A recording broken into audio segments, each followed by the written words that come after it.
বিসমিল্লাহির রহমানির রহিম। দিনাজপুর সরকারি কলেজের উচ্চ মাধ্যমিক রসায়ন দ্বিতীয় পত্র ক্লাসে সবাইকে স্বাগত জানাচ্ছি। আজকের রসায়ন দ্বিতীয় পত্রের প্রথম অধ্যায়ের অর্থাৎ পরিবেশ রসায়ন অধ্যায়ের যে জিনিসগুলো নিয়ে আলোচনা হবে সেগুলো হলো চার্লসের সূত্র, অ্যাভোগাড্রোর সূত্র, সময় পেলে গ্যাসের সমীকরণ, আদর্শ গ্যাসের সমীকরণ। গত ক্লাসে অর্থাৎ আজকে 17 নম্বর ক্লাস, 16 নম্বর ক্লাসে আমরা পড়েছিলাম বয়েলের সূত্র। এই বয়েলের সূত্রটা কি আমরা দেখি। বয়েলের সূত্রটা সংক্ষেপে V is proportional 1/P, অর্থাৎ তাপমাত্রা যখন স্থির, আমরা পড়েছি এগুলো, তাপমাত্রা যখন ধ্রুবক অর্থাৎ স্থির তখন কি হয়, তখন নির্দিষ্ট পরিমাণ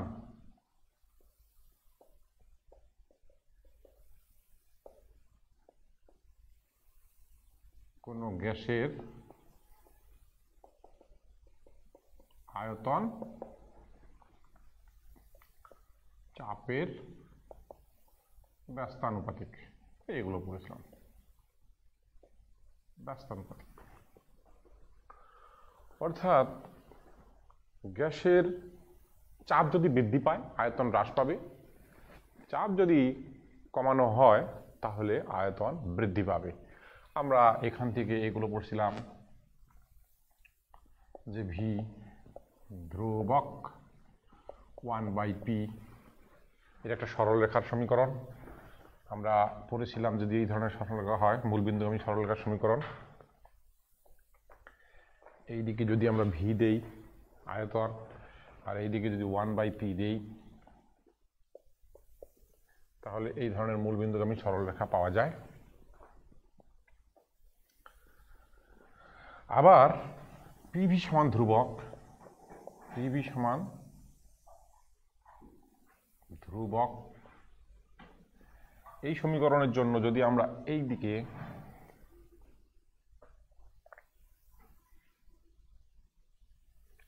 PV বসাই আর এদিকে P বা V বললাম, V বসাইলাম, তাহলে এই মানটাও ধ্রুবক হবে। এই ধরনের রেখা পাওয়া যাবে। এইগুলো আমরা পড়েছিলাম। আবার এই সমীকরণ থেকে আমরা আরো পড়েছিলাম P1 V1 সমান P2 V2। এই সমীকরণ ব্যবহার করে আমরা কিছু অঙ্ক করেছিলাম মনে হয়, না করে থাকলে একটু দেখে নিই।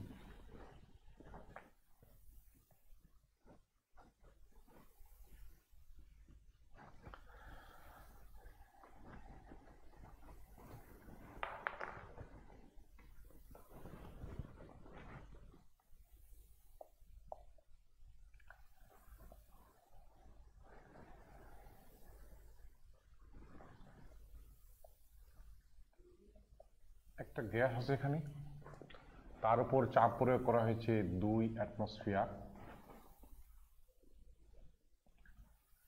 ফলে এর আয়তন হয়ে আছে 4 লিটার। এখন যদি এখানে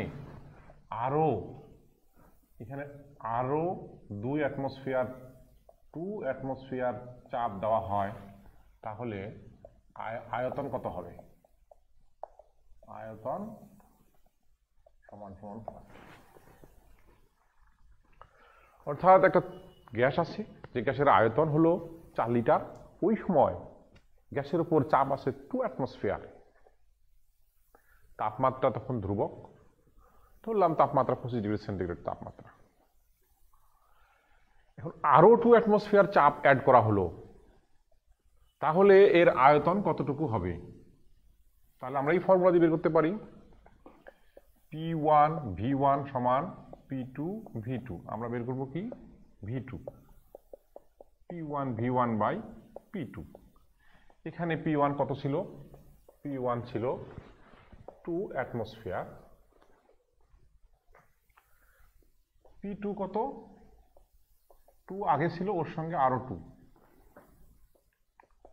4 atm। V1 কত ছিল? 4 লিটার। V2 কত আমরা বের করি।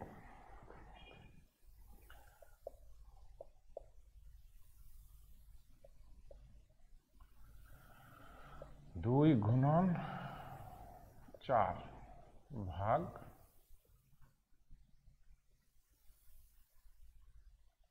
4,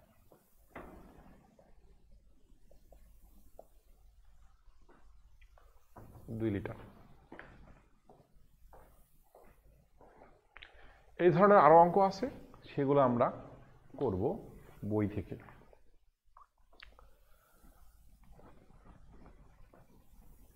এবার আমরা যাচ্ছি আজকের পড়াশোনায়। আজকের পড়াশোনা হলো চার্লসের সূত্র।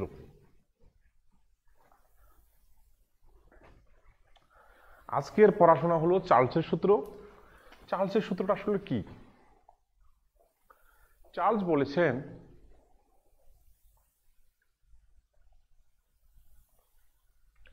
কোনো গ্যাসের তাপমাত্রা 1 ডিগ্রি সেন্টিগ্রেড টেম্পারেচার বৃদ্ধি করলে বা হ্রাস করলে ওই গ্যাসের আয়তন তার 273 ডিগ্রি সেন্টিগ্রেড তাপমাত্রায় যে আয়তন,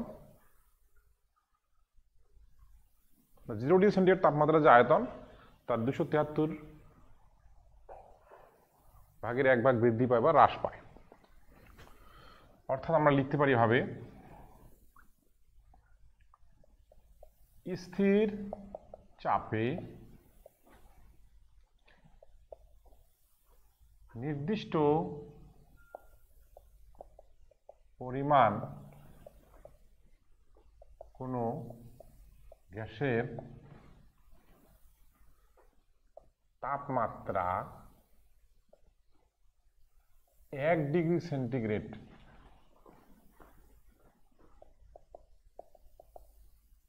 বৃদ্ধি করলে ওই গ্যাসের আয়তন তার 0 ডিগ্রি সেন্টিগ্রেড তাপমাত্রার আয়তনের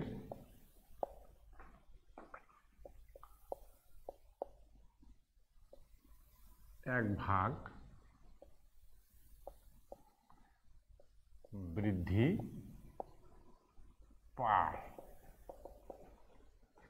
আচ্ছা, তাপমাত্রা যখন স্থির, নির্দিষ্ট পরিমাণ কোনো গ্যাসের আয়তন, গ্যাসের তাপমাত্রা যদি 1 ডিগ্রি সেন্টিগ্রেড টেম্পারেচার বৃদ্ধি করি, তাহলে ওই গ্যাসের আয়তন 0 ডিগ্রি সেন্টিগ্রেড তাপমাত্রায় ওই গ্যাসটার যে আয়তন তার 273 ভাগের 1 ভাগ বৃদ্ধি পাবে।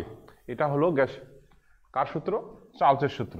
কিন্তু তাপমাত্রা যদি আমরা হ্রাস করি তাহলে এখানে কি হবে? হ্রাস পাবে। এবার ব্যাখ্যায় যাই। ধরি একটা গ্যাসের আয়তন 0 ডিগ্রি সেন্টিগ্রেড তাপমাত্রায়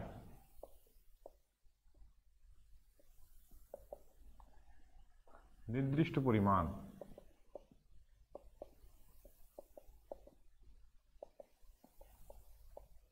গ্যাসের আয়তন সমান V0। তাহলে 1 ডিগ্রি সেন্টিগ্রেড তাপমাত্রায় ওই গ্যাসের আয়তন যদি V1 হয়,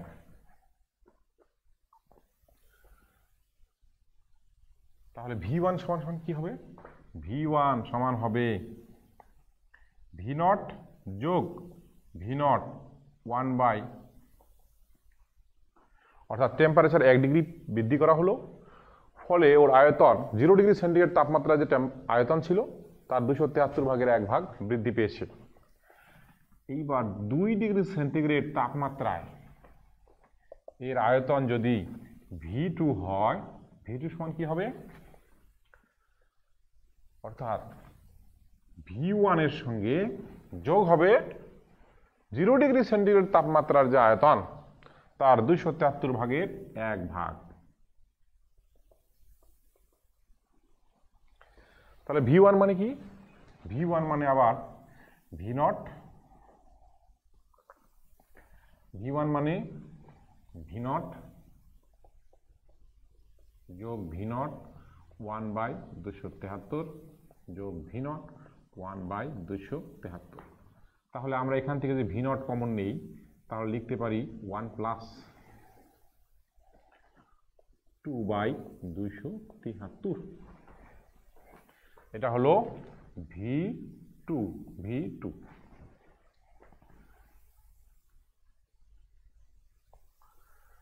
আচ্ছা, তো অনুরূপভাবে আমরা যদি দেখি T ডিগ্রি সেন্টিগ্রেড তাপমাত্রায় এর আয়তন কত হবে? যদি VT হয়, এই ফর্মুলা মোতাবেক V0 যোগ 1 প্লাস T/273। এটাই হলো চার্লসের সূত্রের ব্যাখ্যা। অর্থাৎ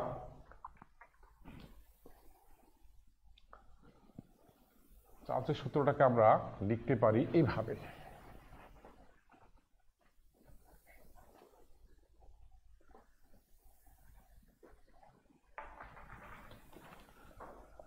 VT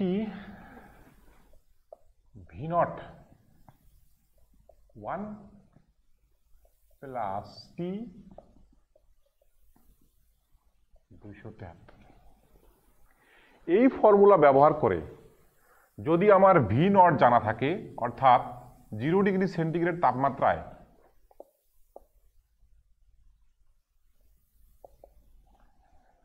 আয়তন জানা থাকে, তাহলে 25 ডিগ্রি সেন্টিগ্রেড টেম্পারেচারে আয়তন কত হবে, 30 ডিগ্রি সেন্টিগ্রেড টেম্পারেচারে আয়তন কত হবে, 40 ডিগ্রি সেন্টিগ্রেড টেম্পারেচারে আয়তনে কত হবে, সেটা আমি এই হিসাব করে বের করতে পারবো।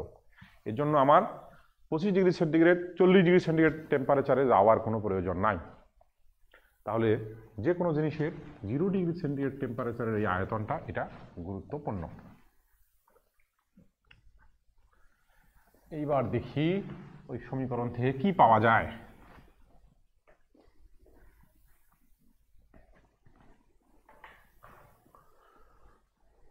যদি এটা যোগ করে দিই VT V0, তাহলে কি হয়? 273 যোগ T ভাগ 273। এটা তাপমাত্রা স্কেল আছে যার নাম হলো কেলভিন স্কেল। সেই কেলভিন স্কেল আর সাধারণ স্কেলের সম্পর্ক হলো, কেলভিন স্কেলের টেম্পারেচার যদি T হয় আর সাধারণ স্কেলের তাপমাত্রা যদি T হয়, স্মল t হয়, তাহলে ওর সঙ্গে 273 যোগ করলে এই বড়টি হয়। এই বড়টি হলো কেলভিন স্কেলের তাপমাত্রা।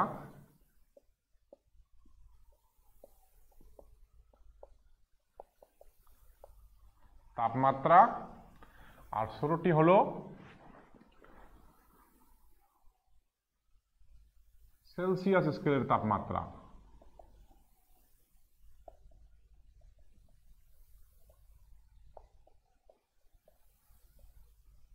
এটাই সম্পর্ক।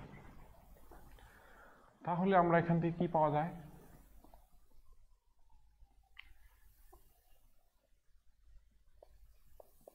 V0 273 গুণন T। এটা কিন্তু ধ্রুবক। 0 ডিগ্রি সেন্টিগ্রেড তাপমাত্রায় নির্দিষ্ট পরিমাণ কোনো গ্যাসের আয়তন ধ্রুবক, 273 একটা ধ্রুবক। তাহলে এই VT এর পরিবর্তন V লিখি,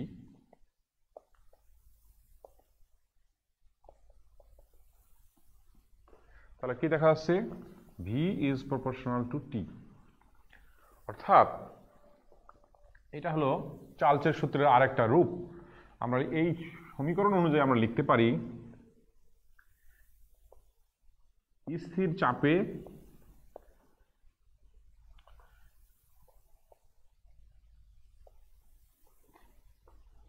স্থির চাপে নির্দিষ্ট পরিমাণ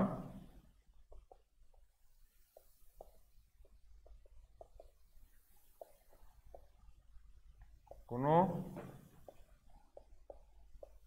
গ্যাসের আয়তন কার সমানুপাতিক? কেলভিন তাপমাত্রার সমানুপাতিক বা পরম তাপমাত্রার সমানুপাতিক।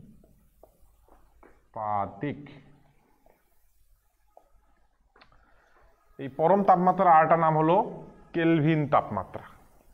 পরম তাপমাত্রার আরেকটা নাম কি? কেলভিন তাপমাত্রা। তাহলে কেলভিন তাপমাত্রা বা পরম তাপমাত্রা। যদি পরীক্ষা আসে পরম তাপমাত্রা কাকে বলবো? বলবো যে কেলভিন স্কেলের যে তাপমাত্রা তাকে বলা হয় পরম তাপমাত্রা। এইবার তাহলে যাই, আরো একটা জিনিস আছে পরম শূন্য তাপমাত্রা, সেটা আবার কি সেটা দেখি।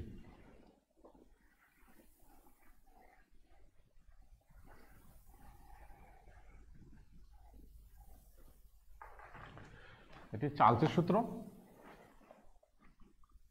চার্লসের সমীকরণ। এখানে টি যদি -273 ডিগ্রি সেন্টিগ্রেড হয় তাহলে এই সমীকরণ অনুযায়ী আয়তন কত হবে? ভি -273 ডিগ্রি, ভি নট 1 যোগ -273 ভাগ 273 সমান কত হয়? V naught 1 -1, V naught into 0 সমান 0। তাহলে দেখা যাচ্ছে যে -273 ডিগ্রি সেন্টিগ্রেড তাপমাত্রায় কোনো গ্যাসের আয়তন চার্লসের সূত্র মোতাবেক শূন্য হয়ে যায়। তাই কি করা হয়? -273 ডিগ্রি সেন্টিগ্রেড তাপমাত্রাকে বলে পরম শূন্য তাপমাত্রা। তাহলে আমাদেরকে একটা জিনিস মনে রাখতে হবে, পরম শূন্য তাপমাত্রা আর পরম তাপমাত্রা দুটি আলাদা জিনিস। পরম তাপমাত্রা হলো কেলভিন স্কেলের তাপমাত্রা, আর পরম শূন্য তাপমাত্রা হলো -273 ডিগ্রি সেন্টিগ্রেড তাপমাত্রা। কারণ এই তাপমাত্রায় তাত্ত্বিকভাবে চার্লসের সূত্র অনুযায়ী কোনো গ্যাসের আয়তন শূন্য হয়ে যায়। তাত্ত্বিকভাবে এই টেম্পারেচারে পৌঁছানো এখনো সহজ হয়নি, কিন্তু আমাদের বইয়ে মাঝে মাঝে লেখা আছে যে আরো ভালোভাবে বললে বলা যায় এই মানটা কত? 273.16 ডিগ্রি সেন্টিগ্রেড। কেন?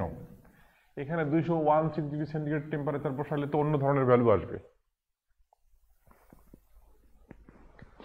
এইটা হিসাব করে পাওয়া গেল। কিভাবে হিসাব করে পাওয়া গেল? গ্রাফ থেকে।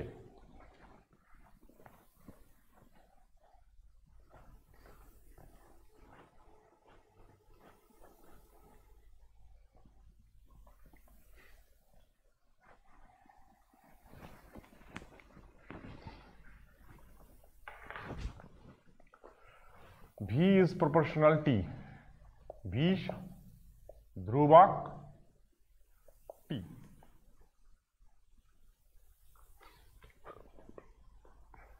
তো বিজ্ঞানীরা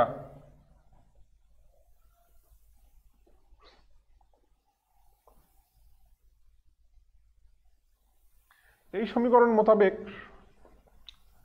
এই ধরনের সরলরেখা হওয়ার কথা। এই পাশে যদি টি হয়, এই পাশে যদি ভি হয়, আর এই পাশে যদি টি হয়, তাহলে এই ধরনের সরলরেখা হওয়ার কথা। এইবার পরীক্ষা নিরীক্ষা করা হোক। যখন পরীক্ষা নিরীক্ষা করা শুরু হইল, তাপমাত্রা আস্তে আস্তে কমানো হচ্ছে, সেই নির্দিষ্ট পরিমাণ গ্যাসের আয়তনও ক্রমান্বয়ে কমতেছে, এইভাবে রেখা পাওয়া যাচ্ছে। তো দেখা যাচ্ছে যে এই রেখাটা আস্তে আস্তে আস্তে আস্তে আস্তে আস্তে আস্তে আস্তে এইখানে যায়। সরি এটা হলো টি, এইখানে যায়। এটা হলো 0 ডিগ্রি সেন্টিগ্রেড, আর এটা হলো -273 ডিগ্রি 73.16 ডিগ্রি সেন্টিগ্রেড। এই জন্য ভালোভাবে বললে বলা হয় পরম শূন্য তাপমাত্রা -273.16।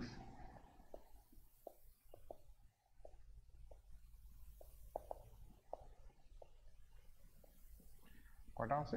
দুইটা, একটা হলো -273 আর একটা হলো -273.16। এটা হলো পরীক্ষালব্ধ মান, আর এটা থিওরিটিক্যাল মান।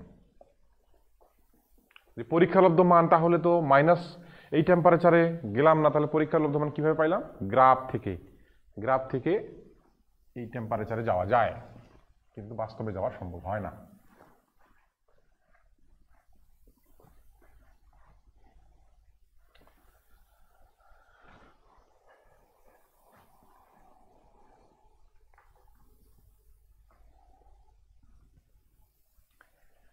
চার্লসের সূত্র দিয়ে কিছু অঙ্ক করা যাক।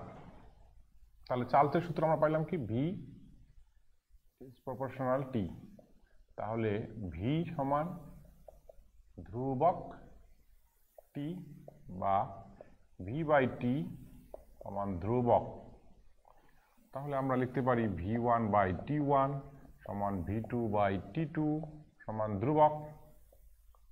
আবার আমরা জানি ঘনত্ব সমান ভর বাই আয়তন। তাহলে D1 সমান W বাই V1, যেহেতু পরিমাণ একই থাকে তাহলে ভর একই থাকবে। তাহলে D2 সমান W বাই V2।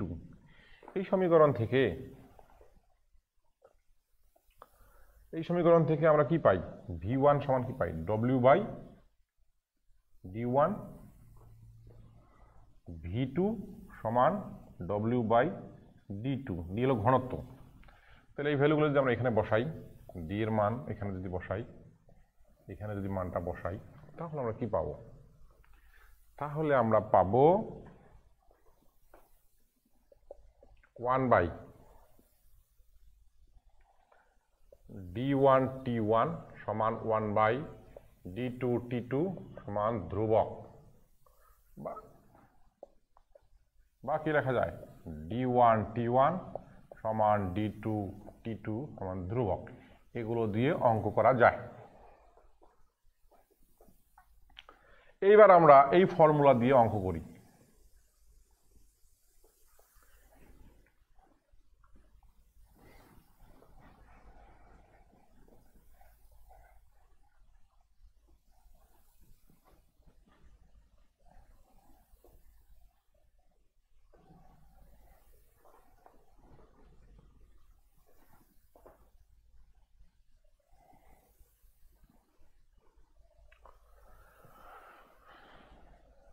এইখানে একটা গ্যাস রাখা আছে, তার চাপ হলো 1 অ্যাটমসফিয়ার, এইদিকেও 1 অ্যাটমসফিয়ার, এইদিকেও 1 অ্যাটমসফিয়ার। এটা সাম্যাবস্থা আছে, অর্থাৎ চাপ স্থির আছে। এইবার এর আয়তন ধরি 5 লিটার, টেম্পারেচার ধরি 30 ডিগ্রি সেন্টিগ্রেড। এবার বাহির থেকে যদি তাপমাত্রা দেওয়া হয়, তাপ দেওয়া হয়, ফলে এর তাপমাত্রা বৃদ্ধির সঙ্গে সঙ্গে আয়তনের সম্প্রসারণ ঘটবে। যেহেতু চাপ স্থির, এর আয়তনটা এটা হয়ে গেল। তখন এর আয়তন কত হলো আমরা জানি না। তাপমাত্রা বৃদ্ধি পেয়ে থার্মোমিটার দিয়ে দেখা গেল তাপমাত্রা বৃদ্ধি পেয়ে হয়ে গেল কত? 40 ডিগ্রি সেন্টিগ্রেড। তাহলে এর আয়তন কত? V2 সমান হোয়াট?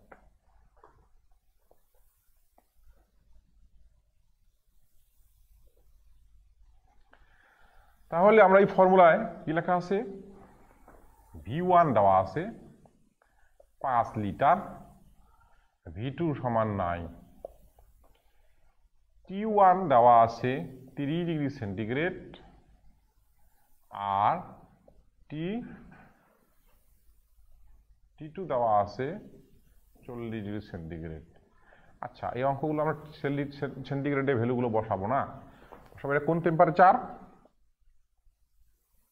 এটা হলো পরম তাপমাত্রা স্কেলের টেম্পারেচার, পরম তাপমাত্রা। তাহলে এর সঙ্গে আমাকে 273 যোগ করে দিতে হবে। 273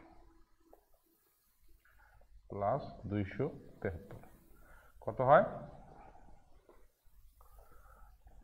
3।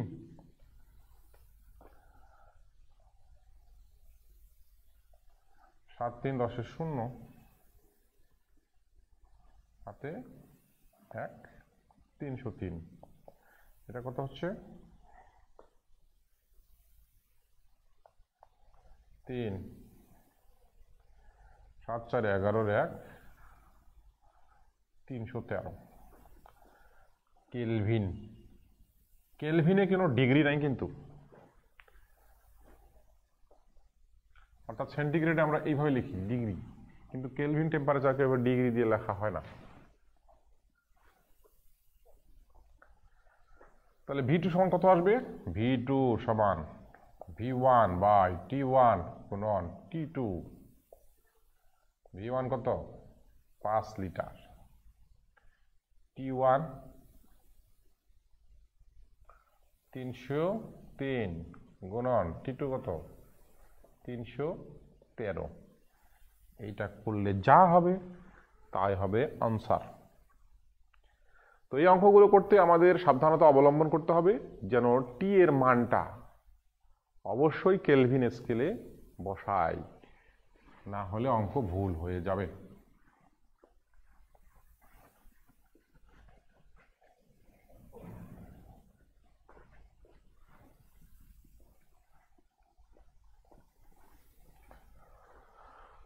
ওয়েলের সূত্র, চার্লসের সূত্র আজকে এই পর্যন্ত থাকুক। তো ঠিক আছে, ধন্যবাদ সবাইকে, আজকে এই পর্যন্ত।